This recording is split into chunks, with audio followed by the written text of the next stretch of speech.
L'Eglinton Crosstown vient d'ouvrir et aujourd'hui, je vais l'essayer pour vous donner un aperçu de la nouvelle ligne de train léger de Toronto qui a pris plus de temps à construire que le Colisée de Rome. Bon, première observation, c'est que c'est des sièges en tissu comme dans le reste des transports en commun à Toronto et qu'il y a déjà des saletés sur les sièges. C'est aussi assez bruyant sous terre. Il n'y a pas de prise pour charger votre téléphone, donc assurez-vous d'avoir de la batterie sur votre cellulaire.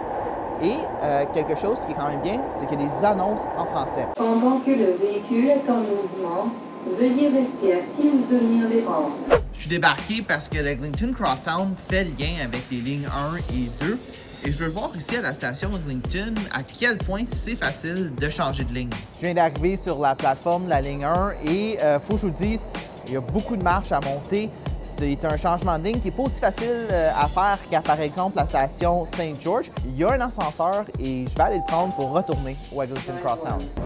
L'ascenseur est hors service, donc on retourne au Eglinton Crosstown par les marches. OK, donc on est de retour dans le train, mais je viens de réaliser que j'ai pris le train dans la mauvaise direction. Donc on va redébarquer et embarquer dans la bonne direction pour se diriger vers Scarborough. Bon, comme on dit en bon québécois, c'est pas fort. Mais pendant qu'on est sur la plateforme ici à la station Avenue, on va en profiter pour aller à la recherche de francophones pour leur demander leur avis sur l'Eglinton Crosstown. Le train, je pense que c'est une belle initiative parce que ça a vraiment raccourci notre chemin. Et on avait l'habitude de prendre le bus, cependant, il y avait trop d'arrêts. Je pense que je gagne en temps plus de 30 minutes souvent. On est de retour dans le train vers Scarborough, vers la station Kennedy. Et ce que je remarque, c'est qu'il y a beaucoup plus de monde dans la portion est du Eglinton Crosstown que dans la portion ouest. En ce moment, le train est bondé de monde. Je viens d'arriver à la station Kennedy, on est à la fin de la ligne. Et là, on va faire demi-tour et je vais sortir mon chronomètre pour savoir combien de temps ça nous prend de traverser d'est en ouest la ville à bord du Eglinton Crosstown. Je trouve que c'est beaucoup plus lent dans l'est. Il y a deux raisons pour ça. La première, c'est qu'il y a beaucoup plus de stations entre Eglinton et Kennedy. Et l'autre, c'est que la majorité de cette portion-là, c'est à l'extérieur. Et à l'extérieur, eh bien, les trains doivent arrêter au feu rouge.